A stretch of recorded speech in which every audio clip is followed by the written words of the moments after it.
하나님의 뜻을 깨닫고 알게 되면, 그것을 발견하게 되면 그 뜻대로 살아내는 것이 쉽습니까? 내가 하나님의 뜻을 아는 만큼, 내가 하나님의 뜻을 이 성경을 통해서 100개를 알면 100개만큼 살아낼 수 있습니까? 그렇게 우리가 살아내지 못할 때가 더 많습니다. 하나님의 뜻은 알고 분명히 이만큼 아는데 살아냄에 있어서는 요것밖에 안 될 때가 있어요. 그죠? 용서해야 된다는 것을 알지만 용서하지 못할 때가 있고, 사랑해야 한다는 것을 알지만 사랑하지 못할 때가 있고, 또 베풀어야 된다는 것을 알지만 베풀어 주지 못할 때가 있더라는 겁니다. 성경을 통해서 하나님의 뜻이 무엇인지 분명히 알고 있지만 타협할 때가 더 많습니다. 나에게 손해가 적게 오도록 적당히 타협하면서 그렇게 신앙생활을 하는 사람들이 이 땅에 너무나 많다는 거죠. 이렇게 해서 1년이 지나고 3년이 지나고 수년이 지나게 되면 어떻게 될까요? 위선적이고 형식적인 신앙생활에 빠지게 됩니다. 또한 신앙생활에 회의감과 무력함, 괴리감 이런 것들이 생기면서 영적인 침체에 빠지게 됩니다. 여기서 우리가 가져야 할 질문은, 어떻게 해야 이 성경에 통해서 아는 하나님 뜻을 아는 만큼 살아낼 수 있는가? 어떻게 해야 아는 대로 하나님 뜻을 아는 대로 살아낼 수가 있는가?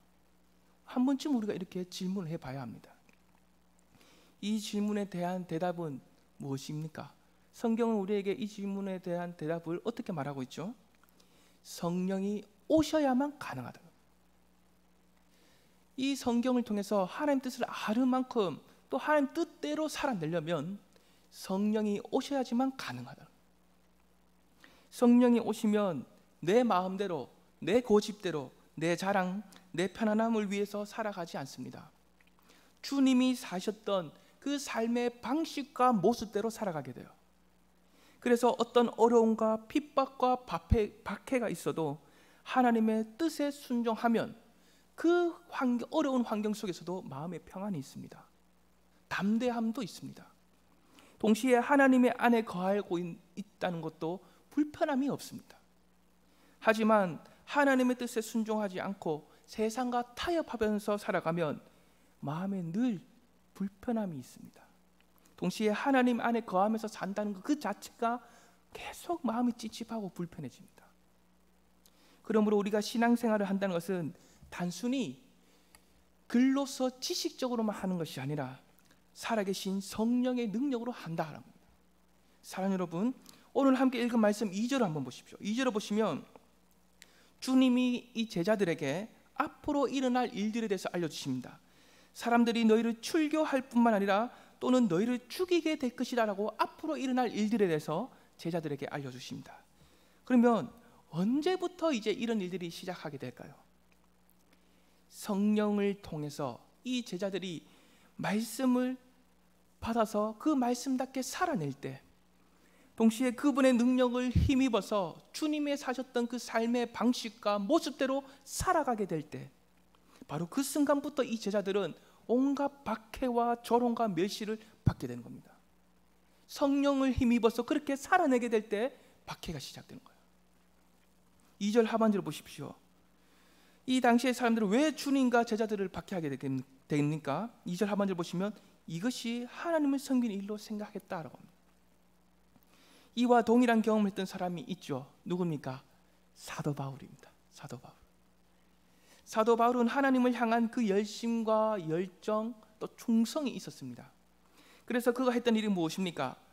초대교회 성도들을 박해하는 거예요. 하나님을 향한 열심과 충성, 헌신이 있었는데 그것이 어디로 향했냐면 초대교회 성도들을 박해하는 일에 쏟아부었다는 겁니다. 그 이유가 무엇입니까? 3절 하반절을 보시면 아버지와 나를 알지 못했기 때문에, 하나님 대해서 제대로 알지 못했기 때문입니다. 하나님을 하나님답게, 주님을 주님답게 전혀 알지 못했기 때문에 이런 큰 실수를 범하게 되는 거죠. 한마디로 말하자면 영적으로 너무나 무지했기 때문입니다. 너무나 어리석었기 때문입니다. 사랑하는 여러분, 제자들이 주님과 함께 거하고 있을 때는 진리에 대해서 배워가는 단계에 있었습니다. 하지만 이제는 지금 오늘 본문 이 시점에서는 어떻습니까? 배운 진리대로 살아내야 하고 또 세상 가운데 가서 그 배운 것을 외쳐야 하는 그 단계에 이제 와 있는 거죠. 이 과정에서 온갖 이제는 앞으로 이 제자들이 박해와 조롱과 멸시를 받게 될 겁니다. 얼마나 두렵고 떨리겠습니까? 그들 마음에 얼마나 많은 걱정과 근심이 찾아오겠습니까? 하지만 한 가지 분명한 것은 무엇입니까?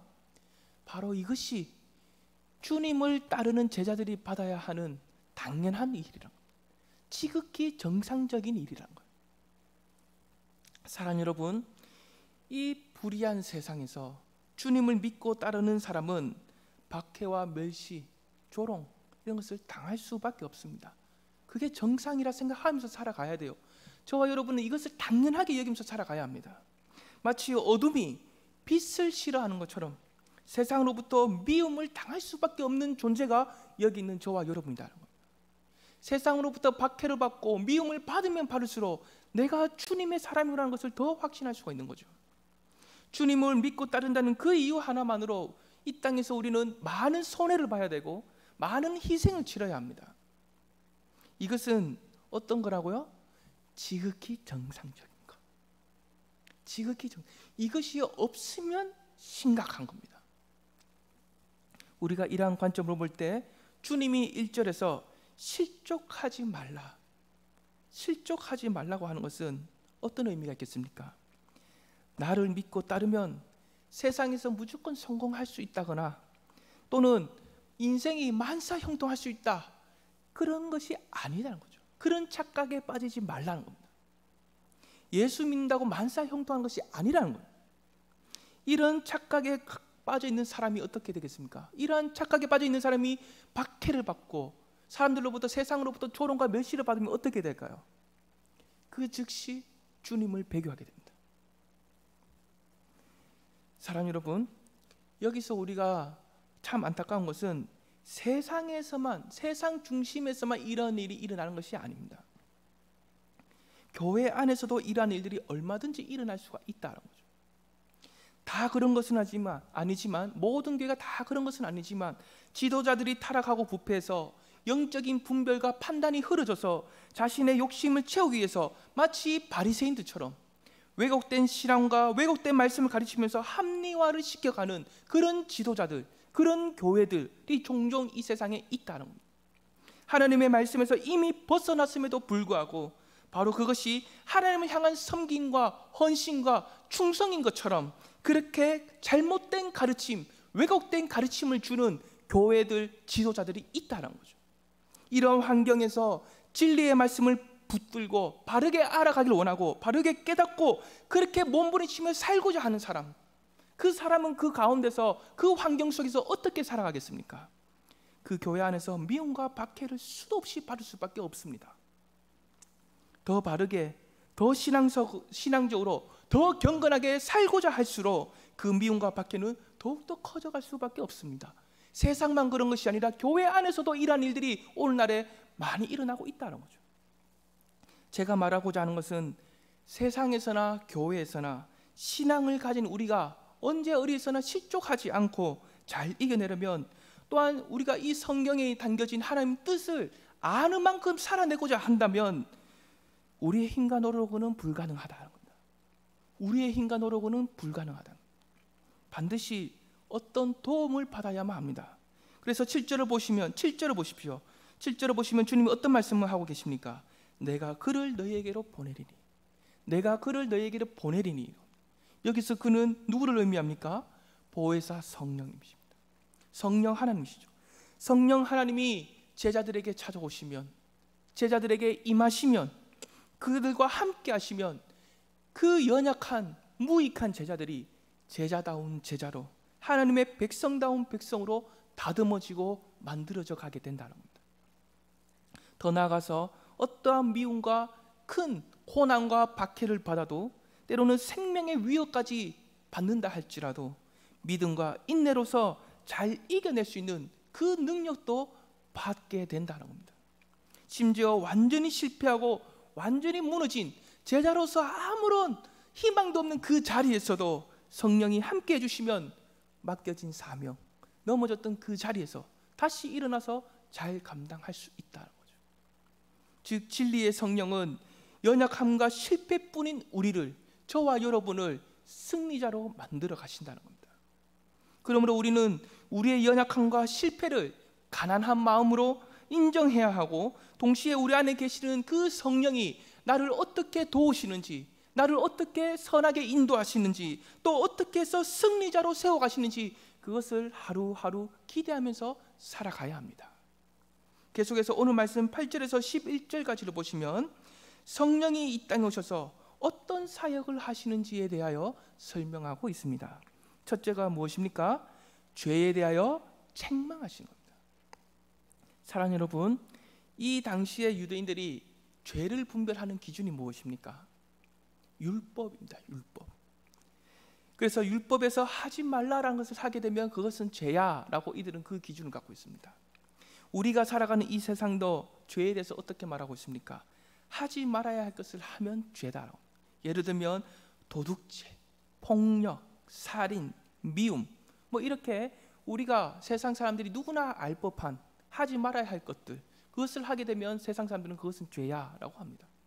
하지만 구절을 보십시오. 주님은 죄에 대해서 어떻게 말씀하십니까? 나를 믿지 않는 것, 나를 믿지 않는 것, 바로 이것이 죄라고 하십니다. 주님이 말씀하신 이 죄의 개념을 그 유대인들의 입장에서 보면, 또 오늘날 세상 사람들의 입장에서 보면 어떻겠습니까? 전혀 이해할 수가 없습니다. 엉뚱한 소리처럼 들릴 수밖에 없습니다. 그렇지 않습니까?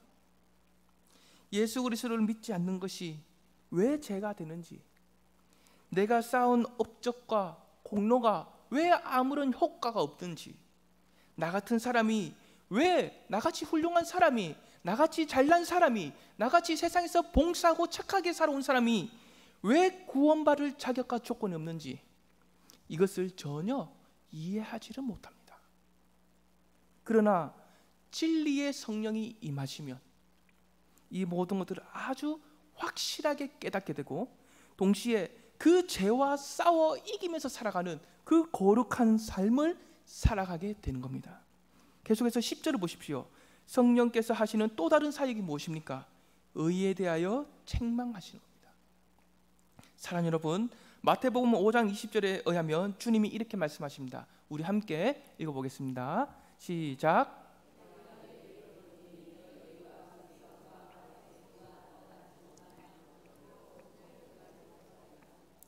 여기서 우리가 가져야 할 질문은 서기관과 바리새인들이 가지고 있는 의, 또는 유대인들이 갖고 있던 의, 그들이 갖고 있는 의는 무엇인가라는 겁니다. 율법을 어길 때마다 징계하고 책망하는 것, 바로 이것이 그들이 갖고 있는 의, 정의, 올바름입니다. 그런데 더 깊이 들어가면, 그들이 말하고 있는 그 의에 대하여 더 깊이 들어가면 어떤 문제가 일어나게 됩니까? 무엇이 있습니까? 위선, 왜곡, 탐심, 이런 것들이 그들의 의 깊이 들어가면 숨겨져 있는 거죠. 은밀하게 숨겨져 있는 거죠. 그래서 이들은 입술로는 정의를 외치고 공의를 외치지만 그렇게 살아내는 삶은 전혀 없습니다. 자신들이 말한 대로 살아내지를 못해요. 그저 남을 함부로 판단하고 정죄하고 그들을 누르기에만 급급히 마음이 앞설 뿐입니다. 결국에는 자신들의 왜곡된 의를 가지고 무엇을 했죠? 아무런 죄가 없으신 하나님의 아들, 그 예수 그리스도를 십자가에 못 박아 죽으셨습니다. 죄가 없는데도, 죄가 없는 분이신데도 그들은 자신의 의로움으로 예수 그리스도를 죽이셨다는 겁니다. 예수 그리스도께서 아무런 죄가 없음에도 불구하고 자신들의 위선과 왜곡을 감추기 위해서, 또 자기 욕심을 가리기 위해서, 그래서 그분을, 죄가 없으신 예수 그리스도를 십자가에 못 박아 죽이는 것, 바로 이것이 서기관과 바리새인들 또는 유대인들이 갖고 있는 의입니다. 또는 세상이 말하고 있는 의입니다. 하지만 하나님이 받아주시고 인정해 주시는 의는 뭘까요? 이들이 갖고 있는 의는 분명히 하나님이 인정하시는 의는 아닙니다. 분명하죠. 그러면 하나님이 받아주시고 인정해 주시는 의란 무엇입니까? 이와 관련해서 고린도후서 5장 21절에는 이렇게 기록하고 있습니다. 우리 함께 읽어보겠습니다. 시작. 하나님이 죄를 알지도 못하신 이를 우리를 대신하여 죄로 삼으신 것은 우리로 하여금 그 안에서 하나님의 의가 되게 하려 하심이라. 아멘. 즉 죄가 없으신 주님이 우리의 죄를 대신 짊어지시고 동시에 십자가에 달려 죽으심, 바로 이것이 하나님이 받으시고 인정하시는 의입니다. 그리고 이것을 온전하게 드러내신 사건이 죽은 가운데서 다시 부활하셔서 하나님 보좌 우편에 앉아 계신 이것이죠. 하나님의 의를 그때서 바로 온전하게 드러내신 겁니다. 그렇다면 주님의 그 나타내신 의, 하나님이 인정하시고 받아주시는 의, 그 의를 우리는 어떻게 해야 소유할 수가 있습니까? 갈라디아서 2장 16절은 이렇게 기록하고 있습니다. 함께 읽어보겠습니다. 사람이 어렵게 되는 것은 율법의 행위로 말미암음이 아니요 오직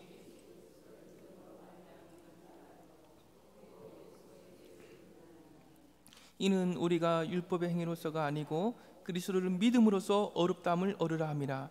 율법의 행위로서는 어렵다함을 얻을 육체가 없느니라. 즉 하나님이 받아주시고 인정해 주시는 의, 그 의는 서기관들과 바리새인들처럼 율법의 행위로 얻는 것이 아닙니다. 우리 구주 예수 그리스도를 믿음으로만 얻을 수 있습니다. 아멘이십니까? 바로 이것을 깨닫고 마음으로 믿게 하시는 분이 누구십니까? 성령 하나님이십니다. 다시 말하자면 주님의 십자가와 부활의 사건을 갖는 그 효력이 우리에게 스며들어서 녹아지고, 그래서 그 모든 효력이 실제로 우리 가운데서 적용이 되고 또한 어렵게 되는 것, 바로 이것이 우리 안에서 하시는 성령님의 사역이라는 겁니다. 계속해서 11절을 보십시오. 성령 하나님이 하시는 세 번째 사역이 무엇입니까? 심판에 대하여 책망하시는 겁니다. 사랑 여러분, 빌라도가 주님을 신문할 때 어떠한 죄도 발견하지 못했죠. 하지만 대제사장들과 무리들은 아주 강력하게 십자가에 못 박으라, 십자가에 못 박으라라고 외쳤습니다. 그래서 결국은 주님이 십자가에 달려 죽으시게 됩니다. 즉 무익한 피조물들이, 아무것도 아닌 그저 오물과 같은 그 피조물들이, 그 죄인에 불과한 피조물들이 전혀 공정하지 못한 심판을 내서 아무런 죄가 없으신 하나님의 아들을 죽였다는 겁니다. 그래서 마치 자신들이 승리자인 것처럼, 자신들이 온전한 재판장인 것처럼, 마치 자신들의 심판이 다 옳은 것처럼 그렇게 여기게 됩니다. 여기서 좀 더 깊이 들어가면 그들 배후에 누가 있습니까? 이 세상의 임금인 사단이 있습니다. 사단. 여기서 우리는 무엇을 계약해야 합니까? 주님이 십자가에 달려 죽으심, 이것은 사단에게 패배를 당한 것이 아닙니다. 오히려 주님이 그 세상의 임금인 사단을 심판하신 겁니다. 십자가의 사건을 통해서. 그렇다면 그 근거가 무엇입니까? 주님이 십자가의 죽음으로 끝나시지 않고 영광스럽게 다시 부활하시고 뿐만 아니라 하늘로 승천하셔서 하나님의 보좌 우편에 앉아 계신, 이것이 바로 근거죠. 그래서 계시록 12장에 의하면 우리를 참수하던 그 사단이 어떻게 된다고 합니까? 쫓겨났다는 겁니다. 쫓겨났어. 사랑 여러분, 진리의 성령이 오시면, 진리의 성령이 우리와 함께 하시면 우리는 무엇을 깨닫게 됩니까? 사단은 이미 주님으로부터 심판을 받았고 그래서 멸망의 대상이다, 이것을 깨닫게 됩니다. 뿐만 아니라 사단에게 속해서 살아가는 사람들도 멸망의 대상이다, 이것을 우리가 알게 되죠. 그렇다면 이 사실을 성령이 우리 안에 오셔서 우리와 함께 하시면서 이 사실을 깨닫게 하시는 그 이유가 무엇일까요? 많은 사람들에게 이 사실을 전하게 하고 깨닫게 하시는 이유가 무엇일까요?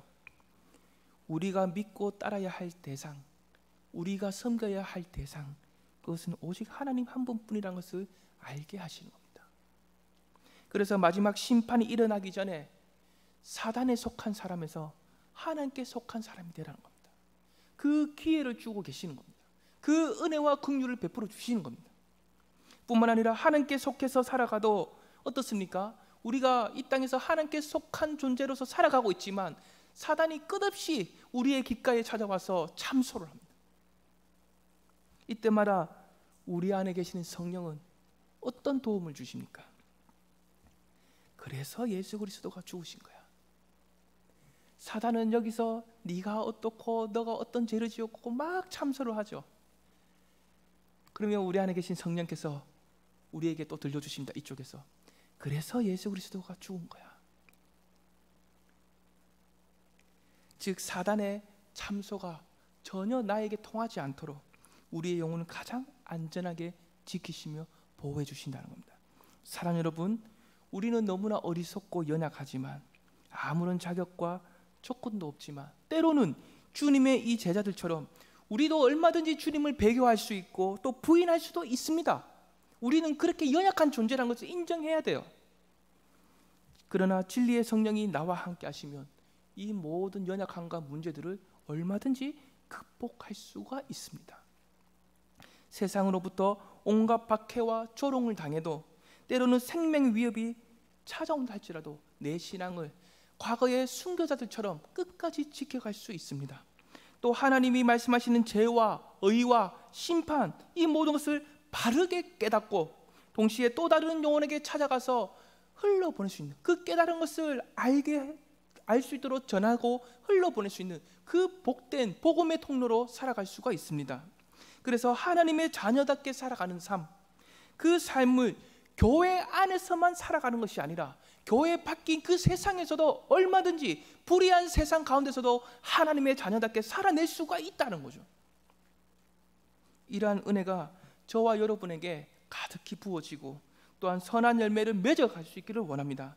동시에 성숙한 신앙으로 자라가면서 날마다 성령으로 충만하는 그러한 삶을 살아내고 또 하나님의 자녀다움을 잃어버리지 않는 우리 모두가 될 수 있기를 간절히 축복합니다. 기도하겠습니다. 자비롭고 은혜가 풍성하신 주님, 여기에 모인 우리